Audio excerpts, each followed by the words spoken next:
Okay, thank you, John. You can start. Good idea, students.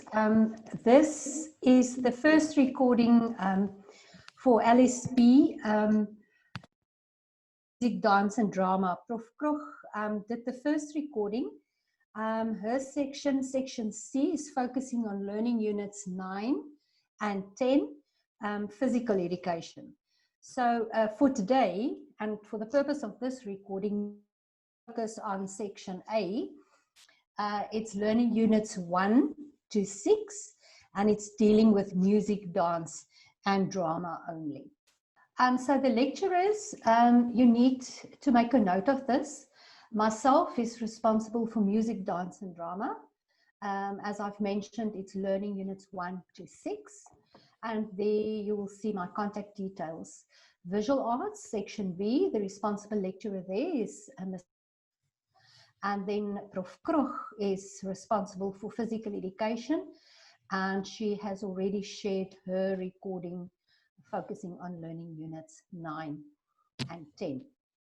I want to urge you to make a note of the email addresses when we get to the take-home exam, which is scheduled for the 30th of October. Should you experience any technical difficulties, you'll need to contact one of us. You'll need to send an email to any one of us so that we can assist. So make a note of our email addresses and keep it where you'll be able to get hold of it quick. So whenever you have a specific inquiry regarding the content of this module, I've already shared the contact details of the various lecturers and for which section within the module they're responsible for. So make sure you contact the lecturer that deals with that specific module. So for today, we're just going to focus on music, dance, and drama. And if you've already worked through, I hope you've worked through the study guide. Learning units 1, 2, and 3 deals with music. Learning units 4 and 5 deals with dance, and learning unit 6 deals with drama and dramatic play. Now, before we start and I share some more information regarding the content, I want to give you quick feedback on assignment 3. Assignment 3 was the assignment that specifically focused on the content pertaining to music, dance, and drama. Experienced a high volume, a large number of students that submitted incorrect documents. Now, this may become very problematic for you should you, during the take-home exam, also submit an incorrect assignment, because then you're just going to get a 0 and you'll be marked absent for the exam. That you have a specific naming convention, and you'll find that naming convention in your tutorial letter 101. Go and read up how you should name a document when you save it, so that you make sure and that you will be able to submit the correct document. Then we also had a problem with students submitting read-only files. When you save your work as a PDF, quickly open it up again to ensure that it's not a read-only file. If it's a read-only file, remember, due to COVID-19, all our activities are online and we mark online, and we can't mark files. Then tutorial letter 201 is already available on the site. Tutorial letter 201 gives feedback on assignments 1, 2, and 3. Assignment 1 deals with physical education. Assignment 2 deals with visual art, and assignment 3 was the one on music, dance, and drama. So all the feedback and the answers that we expected from you is in tutorial letter 201. So go and download tutorial letter 201, because you would need that to study for the exam. Then what we've also seen is that students experience difficulty in staying focused on what was asked.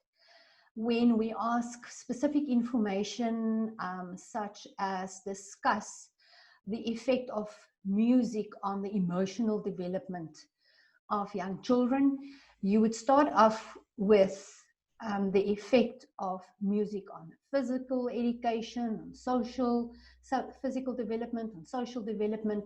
So you did not address exactly what was answered. So make sure that you read the question properly and focus on what was asked. Then when I start giving you feedback on the content itself, you must remember, although the study guide presents music, dance, and drama as three very different subject contents, it's not. Music, dance, and drama is integrated. And I'll share with you later what will be expected from you, integration between music, dance, and drama as forms of performing arts. Then I quickly want to mention the take-home exam. By now, you should have received your exam timetable. LSP1501 is scheduled for 30 October 2020, and you're going to start writing at 8 o'clock. So the exam, the paper itself will be released at 8 o'clock, and you will have 6 hours. So you'll be writing until 2 o'clock in the afternoon. Now, to assist you, because it's a take-home exam and basically an open book exam, we are not going to focus on asking memory recall questions. So it's going to be a little bit more difficult than just studying and remember and recall information. We are very much going to focus on questions that will require from you to apply your knowledge. So to assist you, we've scheduled a mock examination for the 9th of October. It's a one-day only event, so make sure that you download. When you probably watch this recording, it will probably be after the 9th of October. I want to urge you then to go onto the module site, LS1 module site, and engage in the feedback discussions under discussions on the module site, because that is where we'll give you feedback on the mock exam, and that will assist greatly in your planning and in your studying for the examination. Now, this is a very, very, very important slide, and I've shared it on the module site as well. What you should know is, where does music, dance, and drama fit into life skills? Now, life skills got 4 content areas: beginning knowledge, the creative arts, physical education, and personal and social well-being. Now, personal and social well-being is a total different module. LSP1501 deals with the first 3 content areas: beginning knowledge, it only deals with the middle 2, creative arts and physical education.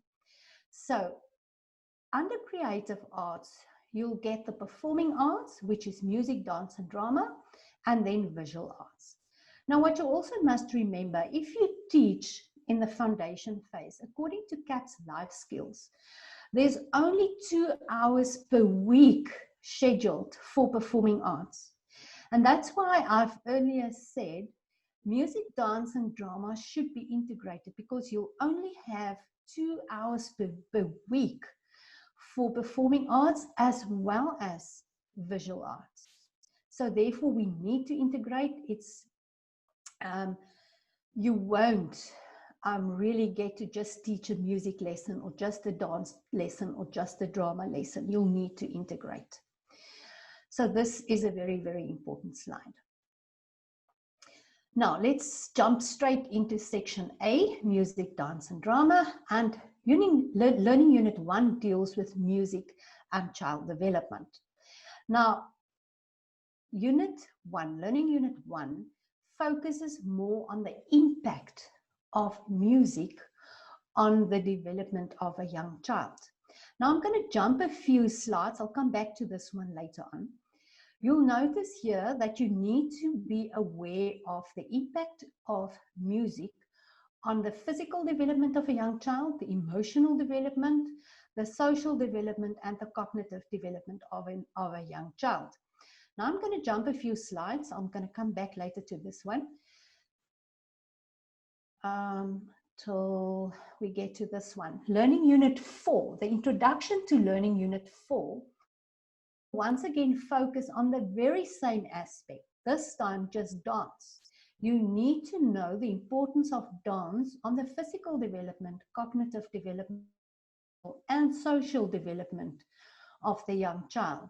And so also in terms of drama, Learning Unit 6, it's going to require that you also know the impact or the effect or how drama and dramatic play can be used to enhance cognitive development, social development, physical development, and emotional development of the young child.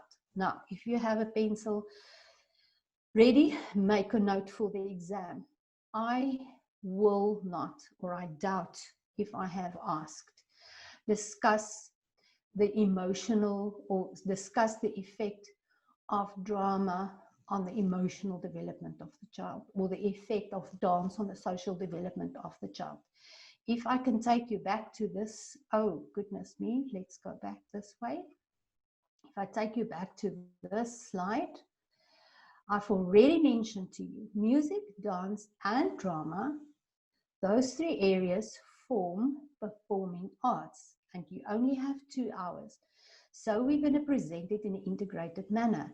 So when I ask you questions, I'll do it the same way. I'll ask you, what is the influence, or how performing arts be used to enhance the social development of a child? So you see, I'm not just going to focus on music or dance or drama. I'm going to say, what is the influence of the performing arts? The reason why I'm doing this is because it's integrated, like you can see here. And another reason is, in your study guide, it's presented in isolation. So it's very easy for you, because you'll have access to your study guide when you do your take-home exam, to just copy and paste information. So in this manner, you won't be able to just turn to Learning Unit 1 and copy information. What is the effect of music, or how can music be used to enhance the social or emotional development? When I say performing arts, I'm not only referring to music. I'm referring to performing arts inclusive of music, dance, and drama. So keep this in mind when you study. So when you study Learning Unit 1, do it together with the information that you'll find in Learning Unit 4 and Learning Unit 6, which also deals with the overall development of a child, its physical, emotional, cognitive, and social development. So you'll need to integrate those 3 learning units, the knowledge, to be able to answer a question like that. Then Learning Unit 2 deals with music education, more in terms of from a classroom perspective. So it speaks about the kind of resources that you would need to teach music, the principles when you teach music. What kind of principles do you need to follow when you teach music? How do you integrate music with dance? But not only just with dance, also with drama. And don't be surprised if you get a question on how you can integrate performing arts, or music, dance, or drama, with any other subject in the foundation phase. So you need to be clear on how you can do that. There was a question in assignment 3 where you had to prepare a lesson on beat and rhythm, and the question was, with which subjects can you integrate and how? If you, for instance, taught a concept like beat, you can integrate it with mathematics, where you have learners counting the beats in a song. That's how you integrate. So then also you need to familiarize yourself with CAPS and the requirements of CAPS. Go read up in grade R what is required in terms of the performing arts. It does not per se only speak about music or dance or drama. CAPS present the learning outcomes in terms of the creative arts. So go and see what exactly, according to CAPS, it is that you need to teach. Because if you are required to develop an activity in the exam so that you know exactly what is the kind of skills that learners must master in the foundation phase pertaining to performing arts, music, dance, and drama. I want to come back to the principles. Learning Unit 2 deals with principles in music education, but if you study Learning Units 4, 5, and 6, it also discusses principles when you teach dance and dramatic play. And you'll notice that 3 of these content areas, if you wish, the principles are very much the same. So once again, don't just focus on the principles teaching music. Also go and see what principles are the same when you teach dance and drama, so that when you get a question that integrates this, that you don't get the fright of your life, but that you will be able to do that. Typical things like it's play-based. You need open space. You need instruments and props and all clothes. Start with the known and move to the unknown. There are lots and lots and lots. Just go and study those, but I'll ask it in an integrated manner, like I've cautioned you. Then, in terms of Learning Unit 3, Music Literacy, it discusses kinds of concepts that you need to teach learners in the foundation phase. It discusses mood, the mood of music, tempo, whether it's fast or slow, the melody, which is the words of the song, pitch, how high or how low music is, rhyme, beat, and rhythm. Now, I want to focus on beat and rhythm because it seems like these two concepts are very, very difficult concepts for you to teach.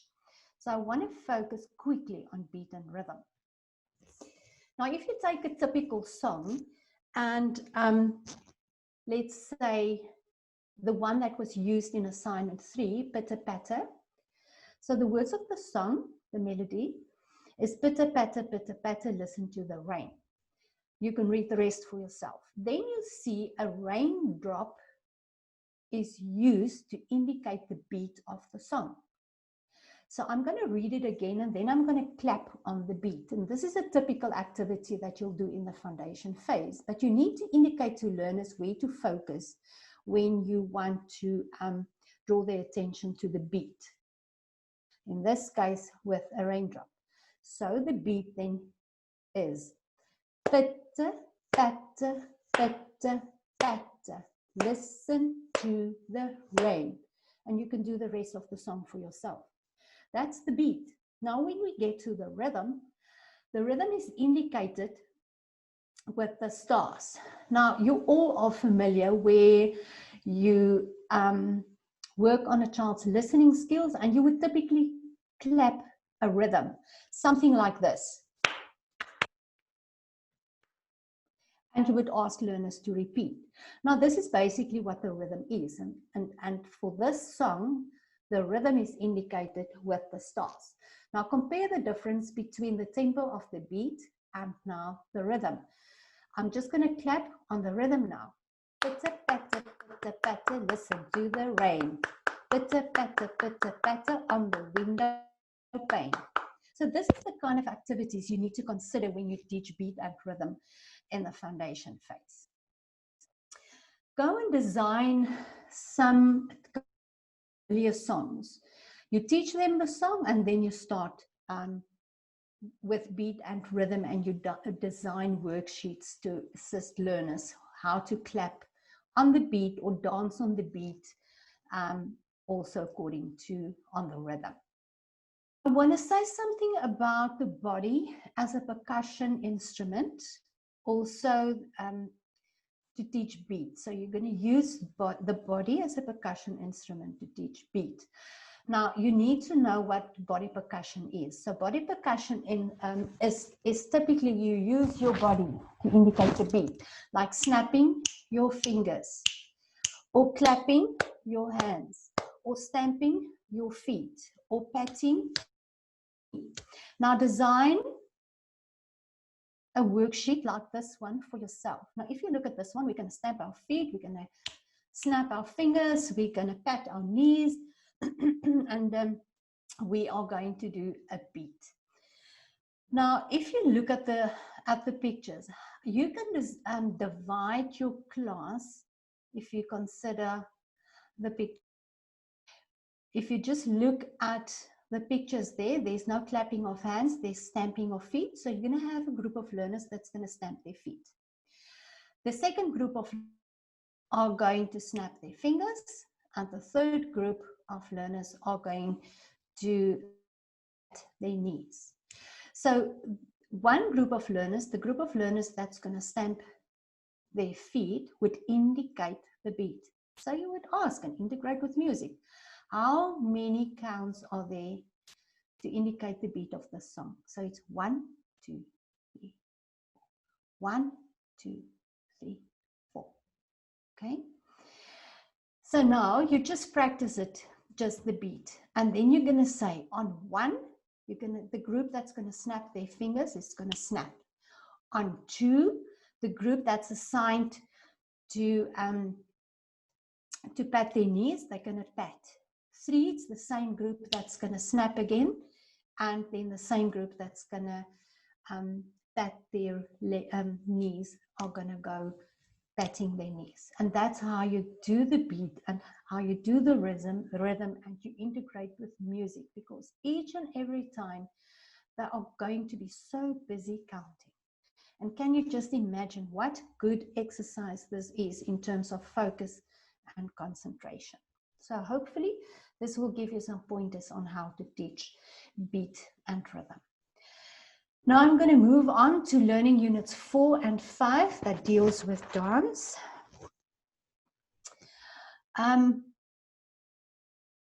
Before I move on, the learning unit 5 is sort of like presented as if you need to teach children different dance styles.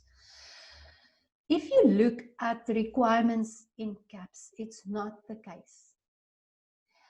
The focus in CAPS for dance, in terms of very much dance, drama, and dramatic play, music, dance, and drama, is improvisation.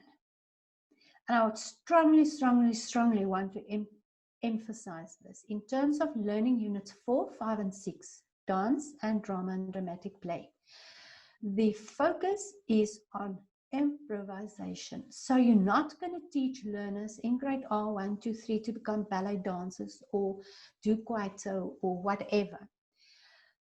It's free dramatic play and it's improvisation.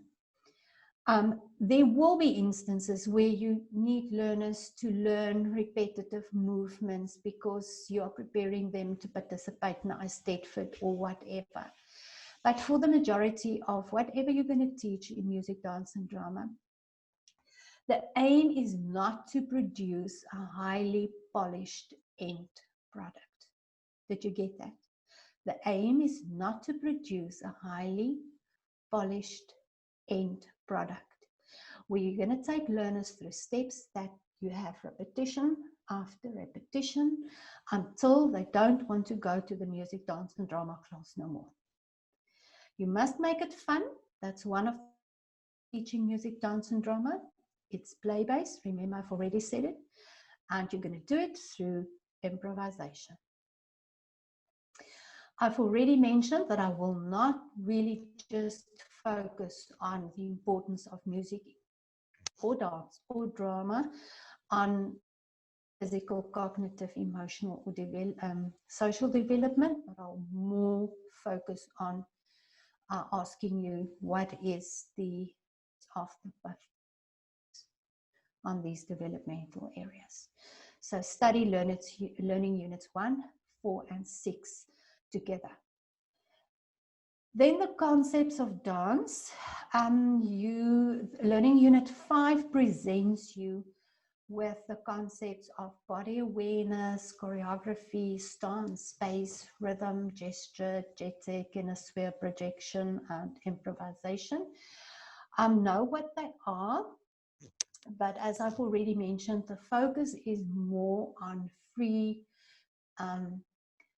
exploration and improvisation. Of course, you'll teach them how to stand properly, straight back, that stance. They will learn how to share space. So you'll use these words. Obviously, you're going to refer to beat and rhythm like we did just now. So these concepts you will probably be aware of, but I doubt in terms of teaching dance in grade R1, 2, and 3 that you'll use these concepts per se when you teach. The importance here is to play their music and to allow them to dance. Now remember, I don't think I've covered it here. Yeah, let me move to the slide. Once again, what is important, and I'm going to come to principles now, is before you start your dance lesson, and your dance and music lesson will probably be integrated, there need to be a warm-up activity. Then you're going to provide them with a scenario that will allow learners for structured movement and unstructured movement activities. And when you conclude the lesson, you won't have much activity. You want to bring the activity levels down with a cooling down activity, where learners are just going to lie on their back.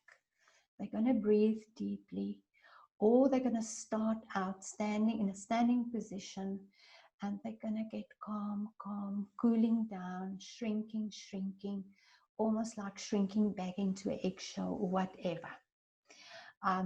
So every music and dance and drama lesson should start when we ask you about an introduction. You need to introduce the concepts, the teaching aim, and then there should be a warming up activity before you proceed with your lesson. And you will always end with a cooling down activity. In terms of the resources will probably be, of course, music. And be prepared. You don't want to run around with a CD player that's not working or a clip that's not playing properly. That will create disciplinary issues in a class where groups of learners are, when you battle with technology, they're going to take over and they're going to run around and they're going to do all sorts of funny things. So in terms of keeping discipline, know which resources you're going to use, have it handy, have it ready, know how to operate the technology. And if you are going to use a space like the back of the wall, but the power supply is at the front, you cannot run around from the front of the wall to the back of the wall. So keep those simple things in mind to make your teaching so much easier. The study guide also refers to safety aspects. So one of the safety aspects is when you teach music, dance, and drama, there need to be open space, not too much clutter and furniture, so that learners can bump into furniture or trip over furniture and hurt themselves. Never, ever leave children unsupervised. And then also, what to teach. Once again, you cannot just use your study guides to prepare for the exam. In the exam paper, you will be asked to design some activities to teach this or that. Or how can you use this to teach that? So you need to be familiar in terms of the foundation phase requirements. What is it in terms of dance? The kinds of skills in dance that's required by CAPS that you can teach. Okay, so be very clear on that. Then the role of the teacher is also very important, like I've said. Because you only have 2 hours to teach music, dance, and drama, and visual arts, have much time, know what is required of you, know what the CAPS requirements are, and come to class prepared, because you have little time to teach life skills. Come to class prepared and integrate as far as you can to allow you to cover the curriculum. The role of the teacher in terms of safety, very important. Make sure that you keep learners safe. Then what's not discussed in the study guide is, but you can just think for yourself and from the teaching practice experience you've had. And you must keep this in mind. When you're going to teach creative arts, it creates an opportunity for learners that may not be academically very strong. They may not be very good with maths. They may not be very strong with reading. So coming to a music, dance, and drama class allows them some freedom to act out, and they will act out. So also the role of the teacher. How are you going to deal with learners that needs to act out and get rid of frustration? It may be things that they bring from home and they just need this outlet. So they're going to act out. How are you going to deal with that? It's going to create a disciplinary problem for you. You may also sit within the very same class with very bossy learners that want to take over and run the show. You may also sit with very, very shy learners that doesn't want to perform in front of other learners. So you need to be aware when you go for teaching practice, observe the learners, see how the teacher is dealing with these, because these are the kinds of situations that may create endless problems for you in a music, dance, and drama lesson. Lastly, I want to move on to drama. I'm not more about the cognitive, social, emotional, and physical development of learners, because I've already alluded to this. The principles of teaching drama, once again, integrate this. You've seen this in the 3 learning units that deals with music, as well as the 2 that deals with dance. Be mindful of the space that you're going to use. Remember, your teaching should be learner-centered. You should follow a play-based approach. Always use songs and stories to initiate play. Now, once again, drama and dramatic play, you're not going to provide learners with dialogue and scripts and expect them to memorize these. It's grade R1, 2, and 3 learners, so it's not about memorizing script. Once again, the focus is on drama, dramatic play, and improvisation. And you're going to lure them into play, into dramatic play, through songs and stories. You need to provide concrete hands-on activities, so there will be more doing, less talking. Participate as far as you can so that you can direct the play from within. You need to provide props or instruments, puppets, masks, old clothes, whatever, so that children can play with. There should be lots of interaction. Dramatic play is noisy, so don't expect them to be subdued. They're going to act. There should be lots of interaction. There should be lots of cooperative learning. At the same time, you need to teach learners to respect one another's efforts. We don't laugh at one another. We respect each other's efforts.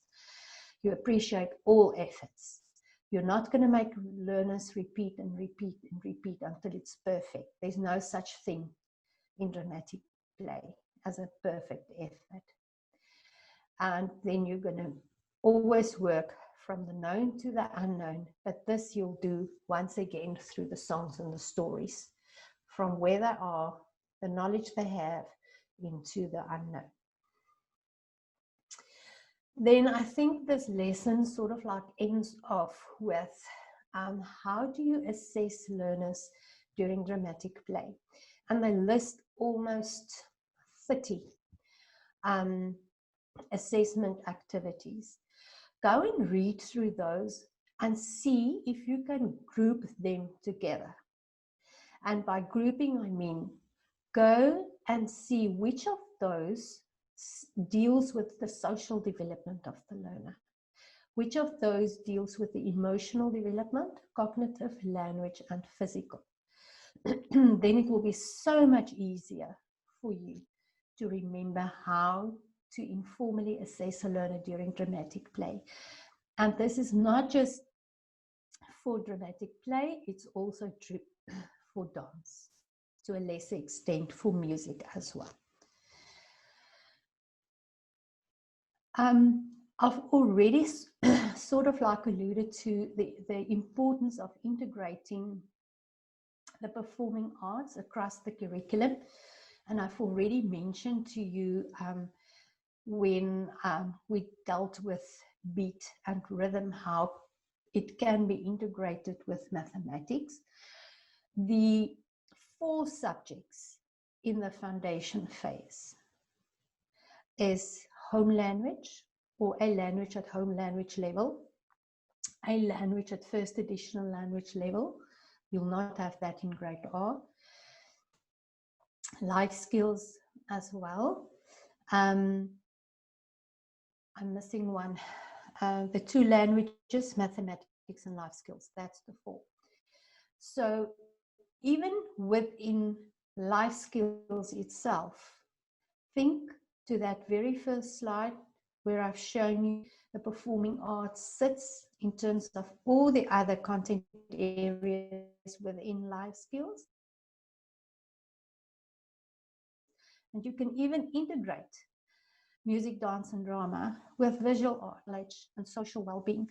So be very open and mindful when I ask you a question about how you can integrate music, dance, and drama. I want to end off by giving you some pointers, and I think this is the last slide, in terms of the exam preparation. Like I've already mentioned, it's going to be a take-home. So the examination paper will be released on the MyUnisa module site. You need to have and ensure that you have reliable internet connection, that you have enough data. You're going to connect, you're going to download and save the examination paper. Then you can go offline. Then you're going to complete your examination session within that 6 hours. Remember that 6 hours will also, within that 6 hours, you need to download and upload again. It's a high stakes examination. It's your end of year exam. So if you miss your exam session due to any technical difficulties or load reduction or load shedding or whatever technical issue you may experience on that day, I will not be able to, and I want to warn you, I won't be able, no lecturer will accept an email submission like you're currently used to when you miss a submission date for your assignments. We are not going to accept email submissions. When you received your timetable, you received information on how to deal with it. Like I've mentioned, save our email addresses, myself, my own email address, Prof. Krogs and Mrs. Malimelas. If you experience any difficulty, you need to notify us immediately. There will be a team on standby that will assist us, but we need to know. No email submissions after those 6 hours. When you upload, you will be required to sign a declaration of honesty to say this is your own work. You did not WhatsApp another student and ask, what did you write here or there? So you will need to sign a declaration of honesty. And as I've mentioned already, the paper will focus on higher order thinking skills and application of knowledge. So because you sit at home and you have access to Google and you have access to your study guide, we won't ask you questions that you can just turn to page 30 and copy and paste information. That's why we're giving you the mock exam, so that you can see what kind of questions we are going to ask and how difficult it is going to be. And I want to warn you, it is going to be a little bit more difficult than what you're used to. The questions will be more practical in nature, so there will be no opportunity to copy and paste from this study guide. You will be required to create more than just remember information. And that is that from my side, and all the best for your examinations. If you take to heart what I've shared with you today, I'm sure all to do very, very well. All of the best for the exam. Thank you.